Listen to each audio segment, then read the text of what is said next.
இப்படி பறக்குதா?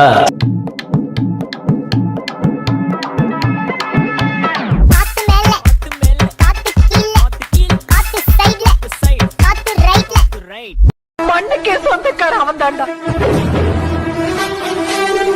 இந்த மண்ணை ஆள வேண்டியவனே அவன் தாண்டா.